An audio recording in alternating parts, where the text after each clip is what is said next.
Kenapa perjalanan mereka dari stasiun Manggarai menuju ke stasiun Tebet malam itu terasa sangat lama? Alhamdulillah, akhirnya kalian angkat juga telepon aku.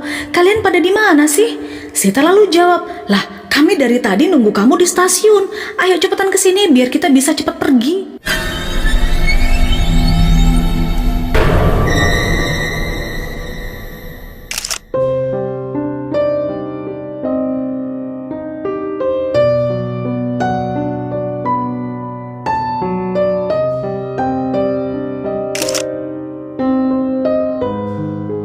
Hai teman-teman, terima kasih kamu yang sudah klik video ini.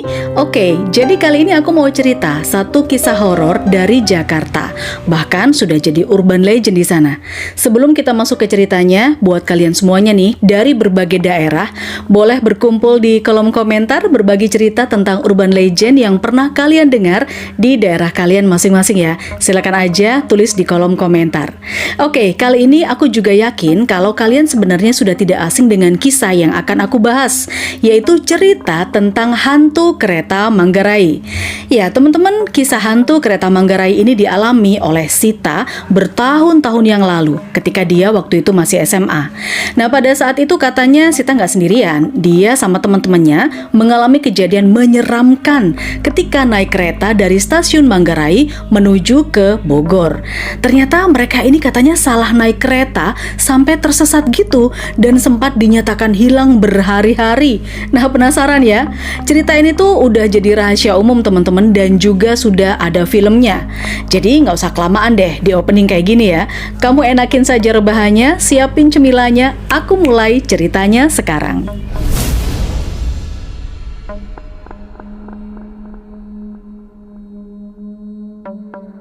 Oke, jadi kisah horor ini dialami oleh Sita terjadi di tahun 2000-an ketika dia masih SMA.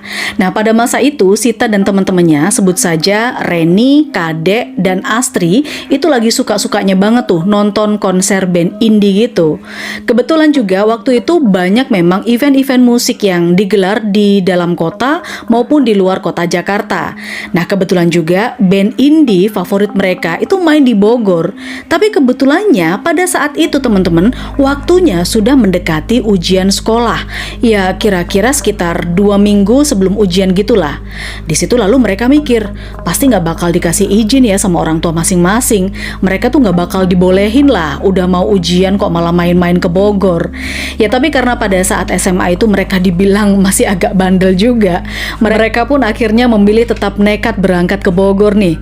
Terus supaya nggak kena marah sama orang tua masing-masing, mereka lalu cari alasan nih untuk bisa ke Bogor tanpa ketahuan. Jadi berangkat itu secara diam-diam tanpa izin pula.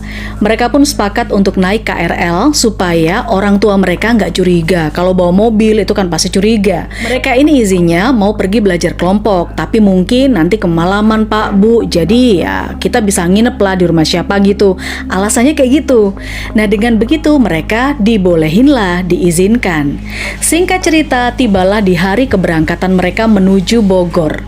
Nih teman-teman, rencananya Sita dan teman-temannya itu akan berangkat di jam 8 malam. Tapi tanpa diduga, sore harinya Kade tiba-tiba ada acara mendadak sama keluarganya.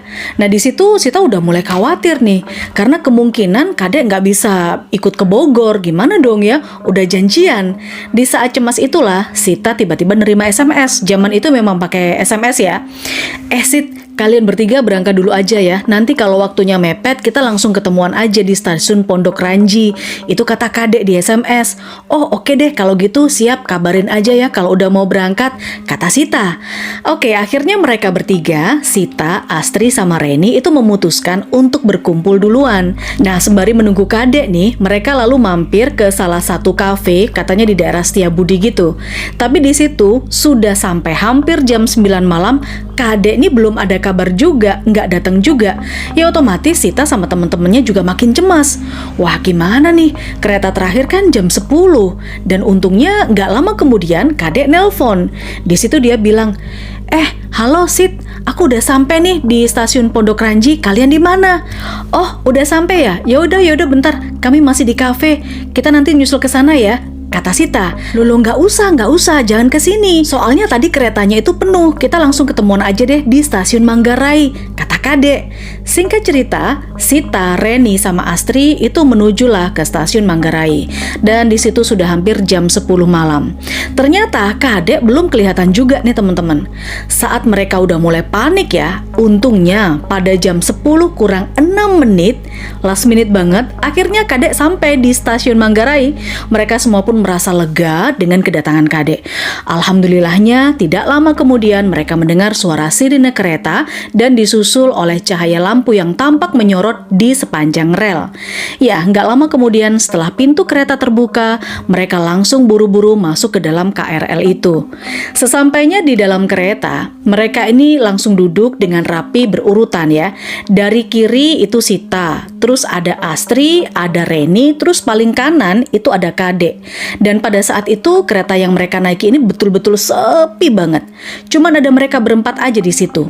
Mereka sempat keheranan dengan situasi yang sangat sepi itu. Mereka pikir ya mungkin memang sudah malam, kan udah jam 10 ya. Makanya nggak banyak penumpang di dalam kereta KRL ini. Pikir mereka kayak gitu. Mereka nggak begitu terlalu memikirkan hal ini dan memilih untuk fokus aja di perjalanan. Nah di saat itu kereta pun sedang menuju ke pemberhentian berikutnya. Kalau kalian tahu setelah Manggarai itu kan biasanya Tebet, Kalibata, next sampai ke Bogor. Nah saat itu di perjalanan, Reni yang duduk pas di samping itu mengirim SMS tiba-tiba ke Sita. Padahal kan duduknya sebelahan kanan kiri, nggak begitu jauh juga. Tapi si Reni ini ngirim SMS. Nah di dalam SMS itu Reni bilang, Sit, lihat tuh, Kade kok pucat kali ya wajahnya. Kenapa ya? Kok mukanya pucat kayak orang sakit gitu? Sita langsung nengoklah ke arahnya Kade. Iya juga ya. Lalu Sita nanya, Dek, kamu lagi sakit ya? Kok kamu pucat banget? Di situ Kade cuma diam sambil dia geleng-geleng kepala aja. Oh ya udah nih, minum dulu aja. Kamu pasti capek ya dari tadi di acara keluarga langsung ikut kita ke Bogor, kata Sita sambil ngeluarin botol minumnya. Lagi-lagi Kade tuh masih geleng-geleng aja dan diem aja teman-teman. Akhirnya di situ teman-temannya juga bilang, ya udah kalau itu tidur aja dulu, istirahat. Nanti kalau udah sampai dibangunin. Mereka nggak pikiran macem-macem waktu itu. Mereka pun melanjutkan perjalanan dengan saling berdiam diri. Nah, di tengah keheningan itu, Sita tiba-tiba menyadari ada sesuatu yang janggal nih. Kenapa perjalanan mereka dari stasiun Manggarai menuju ke stasiun Tebet malam itu terasa sangat lama, dan anehnya lagi tuh ketika Sita nengok ke jendela di luar sana itu juga tampak sepi, gelap. Padahal kan kalau dari dalam kereta biasanya di sepanjang perjalanan itu kan kita masih bisa ngelihat sekelebatan kendaraan, lampu-lampu kota, rumah-rumah atau gedung-gedung ya kan. Apalagi dari Manggarai itu nggak ada sama sekali. Pada malam itu dari jendela itu terlihat hitam, gelap, sunyi. Kan sejak tadi mereka juga nggak lewat satupun rumah warga. Awalnya Sita nggak mau mikir aneh-aneh tentang kejanggalan itu.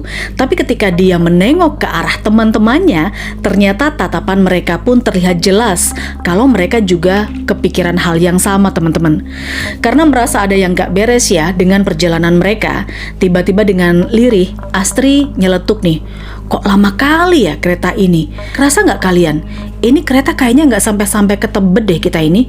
Belum juga nyampe Bogornya. Sampai kapan? Lalu Sita nyeletuk, mungkin perasaan kita aja. Ya udahlah nggak usah dipikir yang aneh-aneh. Kemudian di situ nggak lama mereka akhirnya ketiduran, kecuali Kade. Karena saat Sita kebangun, ternyata Kade ini masih tetap di posisi yang sama. Diam, wajahnya pucat. Terus nggak lama kemudian dengan suara lirih Kade berkata, bangun. Kita udah nyampe Bogor, katanya. Mendengar ucapan Kade, seketika Reni dan Astri bangun. Dan ketika mereka lihat ke sekeliling jendela, memang betul, mereka itu sudah sampai di stasiun Bogor. Gak lama setelah itu, pintu kereta pun terbuka. Mereka langsung lah ya, nenteng barang-barang bawaan, dan mulai beranjak keluar kereta. Pas mereka sudah berada di luar kereta, di saat itu lagi-lagi, mereka menyadari teman-teman kalau ada sesuatu yang janggal. Kok suasana stasiun Bogor malam itu juga sangat sepi ya? Bahkan mereka nggak ngelihat ada orang lain loh di sana. Jadi betul-betul cuman mereka berempat aja di situ. Petugasnya atau satpamnya atau apalah nggak ada, saking sepinya. Ya, sampai-sampai Sita merasa kalau di stasiun itu macam udah lama stasiun yang ditutup gitu loh. Kayak stasiun yang udah nggak aktif. Di tengah kebingungan ini, tiba-tiba Reni mengatakan sesuatu yang membuat suasana makin menyeramkan lagi. Reni bilang, "Hey guys, aku kok nyium bau anyir ya? Iya, ini anyir darah loh. Tapi baunya udah kecampur sama bau melati juga. Kalian nyium gak sih?" Mendengar ucapan Reni, sontak Astri nyaut, ngomong apaan sih? Jangan aneh-aneh. Aku nggak ada itu nyium apa-apa. Reni di situ malah ngotot. Sumpah aku nggak bohong. Ini baunya tuh manggil kenceng gitu loh. Anyir, nggak tahan aku. Nggak lama kemudian Reni langsung muntah-muntah di situ teman-teman. Astri dan Sita langsung berusaha untuk menenangkan Reni, nolongin lah. Singkat cerita, mereka pun akhirnya mencari jalan keluar. Di situ mereka masih belum sadar nih tentang Kadek yang ternyata itu sudah nggak bersama mereka lagi. Nggak tahu kemana. Kadek mana? Kadek mana? Kata Sita. Oh, mungkin dia kesana kali ya, cari pintu keluar. Berjalanlah mereka bertiga ke arah pintu keluar. Tapi makin aneh aja teman-teman. Pintu keluar, pintu utama dari stasiun ini ternyata dalam keadaan tergembok otomatis dan mereka nggak bisa langsung keluar. Dari situ mereka bertiga beralih mencari pos satpam. Ya, niatnya pokoknya minta tolong aja deh sama petugas yang ada di sana supaya ngebukain pintu keluar itu. Kok aneh sih digembok segala. Tapi lagi-lagi tidak terlihat siapapun di pos penjagaan. Kadek pun juga nggak ada, entah kemana. Nggak mungkin dia ke toilet juga karena kan nggak ada orang sama sekali. Kalaupun Kadek ini ke toilet ya pasti diajaklah salah satu dari mereka. Di situ mereka bertiga akhirnya berputar-putar aja mencari pintu keluar dan mencari Kadek sekaligus ya. Tanpa terasa kurang lebih 1 jam mereka udah muter-muter ke stasiun itu. Tapi sayangnya Kadek belum juga ditemukan. Karena nggak tahu lagi ya mereka harus mencari kemana. Akhirnya Sita mengajak Reni dan Astri untuk nunggu Kadek di dekat pintu keluar utama yang pintunya digebok tadi tuh ya. Mereka pun mengisi waktu sambil ya ngobrol-ngobrol lah seadanya. Nah pas lagi ngobrol-ngobrol inilah teman-teman tiba-tiba Astri menyadari ada sesuatu yang aneh lagi di stasiun itu. Guys, kalian lihat gak sih kenapa stasiun Bogor ini kok bentuknya macam bukan stasiun Bogor yang biasanya kita datengin gitu loh. Mendengar itu Sita dan Reni pun langsung diperhatikan lah tuh ya sekitar dengan sangat teliti. Terus gak lama kemudian Reni mendadak ikutan panik juga. Astagfirullahaladzim, iya betul ini bukan stasiun Bogor yang biasanya nih. Kok bentuknya malah mirip stasiun zaman dulu ya. Tuh lihat tuh kursi-kursi terus gambaran-gambarannya itu kayak stasiun zaman dulu. Kamu lihat kan Sit? Sita pun menatap seluruh bagian dari stasiun itu. Ternyata apa yang disampaikan teman-temannya ini betul teman-teman. Di saat itu Sita merasa seperti sedang berada di masa lalu dan melihat tampilan stasiun Bogor pada zaman dulu. Hal ini membuat Sita semakin yakin kalau ada yang gak beres nih sama perjalanan mereka malam itu. Akhirnya tanpa pikir panjang Sita berkata, udah kita jangan kelamaan di sini. Sekarang kita cari Kadek lagi aja yuk. Nanti kalau udah ketemu kita langsung cabut dari stasiun ini. Mendengar ucapan Sita, Reni dan Astri langsung berdiri semuanya nggak nungguin lagi kan dan melanjutkan pencarian Kadek. Cukup lama mereka muter-muter lagi di stasiun itu teman-teman, sampai akhirnya Reni bilang, udah aku capek banget, kita buka paksa aja itu gemboknya terus kita pergi. Astri nanya, terus kita ninggalin Kadek? Sita nambahin, hus ngawur aja, nggak mungkin kita ninggalin Kadek. Di tengah perdebatan itu tiba-tiba HP-nya Sita ini berdering, ada telepon masuk. Nah pas dilihat ternyata yang nelpon itu adalah siapa orang yang mereka cari. Ya itu adalah Kadek. Sita pun langsung ya buru-buru mengangkat teleponnya dan berkata, halo Kadek, astagfirullahaladzim, kamu di mana? Nah di sana dengan suara terdengar lega Kadek menjawab, alhamdulillah akhirnya kalian angkat juga telepon aku. Kalian pada di mana sih? Sita lalu jawab, lah kami dari tadi nunggu kamu di stasiun. Ayo cepetan kesini biar kita bisa cepat pergi. Mendengar itu anehnya nih teman-teman, Kadek malah keheranan. Dia bilang sesuatu yang sangat membuat teman-temannya tercengang. Kadek bilang, kalian ini ngomong apa sih? Aku di Jakarta. Kalian yang di mana? Kok tega kalian ninggalin aku sendirian? Aku udah sampai Bogor, tapi kalian gak ada. Aku balik lagi ke Jakarta, kalian juga gak ada. Kalau mau kabur-kaburan jangan kayak gini lah ceritanya. Kasian keluarga, guru-guru, teman-teman semua nyariin kalian. Panik tahu? Kata Kadek. Hah? Nyariin? Gimana nih maksudnya? Situ Sita langsung jawab, loh kan baru semalam kita berangkat. Kadek bilang, semalam apanya? Kalian tuh udah hilang 3 hari, nggak ada kabar, nggak pulang-pulang, dihubungi juga nggak bisa. Aduh, aku jadi merinding, teman-teman. Setelah mendengar ucapan Kadek, seketika Sita, Reni, Astri itu cuma bisa terdiam sambil terus berusaha mencerna apa sih yang sebenarnya sedang mereka alami. Di saat kondisi seperti itu, perasaan mereka udah campur aduk ya. Yang mereka bisa lakukan hanya berpasrah dan minta pertolongan kepada Tuhan Yang Maha Kuasa. Hingga akhirnya tidak lama kemudian setelah mereka bertiga syok nih ya, mereka tiba-tiba mendengar suara sirine kereta kenceng kali, kenceng banget, yang sampai membuat telinga mereka kesakitan. Suara sirine kereta itulah hal terakhir yang mereka ingat. Kenapa? Mereka pingsan. Entah sudah berapa lama mereka pingsan, tapi yang jelas ketika mereka terbangun, Sita, Reni, dan Astri itu sudah nggak lagi di stasiun itu. Mereka terbangun pada siang hari di rumahnya Kadek, dan saat itu suasananya udah rame banget teman-teman. Mereka dikelilingi sama keluarga, wali kelas, dan juga beberapa teman SMA mereka. Selain itu ada juga seorang ustadz yang ketika melihat mereka terbangun tersadar, Pak Ustadz ini langsung berucap, Alhamdulillahirobbil alamin wa syukurillah, akhirnya kalian sadar juga, kata Pak Ustadz. Sita, Reni, Astri bingung, linglung dengan sebenarnya apa yang terjadi dengan mereka bertiga. Apalagi tiba-tiba orang tua mereka ini langsung melukin satu-satu, termasuk Kadek. Ini sebenarnya ada apa sih? Akhirnya para orang tua mereka pun juga memutuskan supaya mereka bertiga ini nginap sementara di rumah Kadek. Karena memang kebetulan mamanya Kadek itu petugas kesehatan. Jadi kan bisa semacam memantau kondisi kesehatan mereka gitu loh teman-teman. Lalu beberapa hari kemudian setelah sudah agak pulih nih ya kondisi mereka, barulah Kadek akhirnya bercerita tentang apa yang sebenarnya terjadi di malam keberangkatan mereka ke Bogor waktu itu. Oke teman-teman, pada saat itu kata Kadek ya, ini POV-nya Kadek. Mereka kan janjian ketemuan di stasiun Manggarai kan. Nah ternyata Kadek memang telat tuh datangnya. Ya jadinya dia ketinggalan kereta. Otomatis Kadek ini mengira kalau dia itu sudah ditinggalin sama ketiga orang temannya. Karena kesal akhirnya dia balik lagi lah pulang ke rumah. Dan karena dia ngambek, dia memilih untuk tidak menghubungi teman-temannya itu. Aku ditinggalin, ya udah awas ya, gitu batin Kadek. Nah jadi dari sini udah tahu kan kalau sosok Kadek yang ikut naik kereta itu bukanlah Kadek betulan, tapi itu adalah sosok yang entah siapa. Pantesan wajahnya pucat dan lebih banyak diamnya.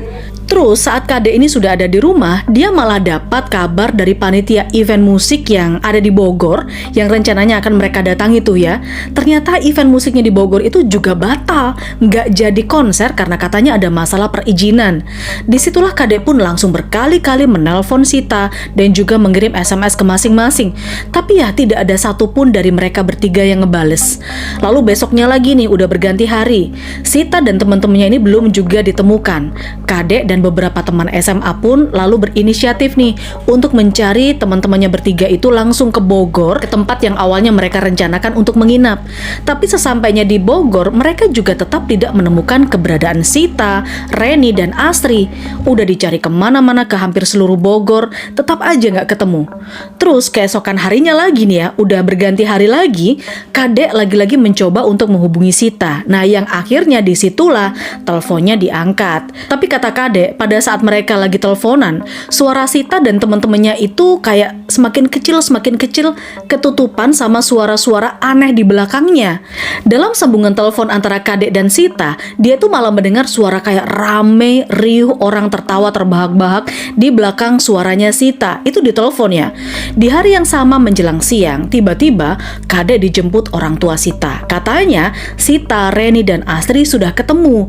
Bisa kalian tebak pada saat itu mereka ditemukan di mana? Sita, Reni, Astri katanya ditemukan warga sedang tergeletak di kebun sekitar stasiun Citayam. Mereka tidak sengaja ditemukan oleh warga dan menurut keterangan dari sebagian besar di sana, kemungkinan Sita dan kawan-kawan ini sudah dibawa ke dimensi lain sejak berangkat dari stasiun Manggarai.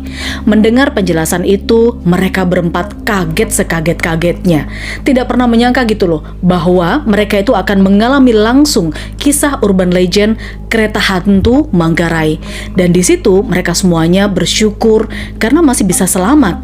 Ini adalah pengalaman yang sangat-sangat menyeramkan teman-teman, tapi juga memberikan banyak sekali pelajaran tentunya buat kita yang mendengar cerita ini. Di antaranya, jangan suka bohong sama orang tua. Pamit perginya kemana, tujuannya kemana. Harus izin yang benar-benar. Hindari juga kalau mau bepergian malam-malam, kalau memang gak benar-benar penting. Oke, itu tadi pengalaman mistis yang dialami oleh Sita dan juga teman-temannya waktu naik kereta dari stasiun Manggarai. Setelah aku riset, sebenarnya stasiun Manggarai ini itu adalah salah satu stasiun tertua yang dibangun sejak zaman Belanda di tahun 1912, teman-teman. Dan diresmikannya itu 1918. Sejak dulu memang banyak sekali cerita horor di stasiun Manggarai ini ya, mulai dari yang dialami sama penumpang sampai para petugas stasiun. Saking terkenalnya dengan kisah-kisah mistis, stasiun Manggarai ini juga pernah difilmkan. Judulnya sama kok, Kereta Hantu Manggarai, itu rilisnya kalau nggak salah tahun 2008-an lah. Ya, tapi tetap saja meskipun kental dengan cerita-cerita horornya, stasiun Manggarai ini memiliki nilai sejarah yang sangat besar. Oke, jadi sekian dulu ya videonya. Terima kasih banyak yang sudah menonton. Kalau memang kalian suka ceritaku yang seperti ini, silahkan kamu lanjut dengan jempol ke atas, lalu komen di bawah, subscribe dan nyalain notifikasinya supaya kalau aku upload video baru, kalian jadi orang pertama yang tahu. Ketemu lagi di video berikutnya ya. Bye.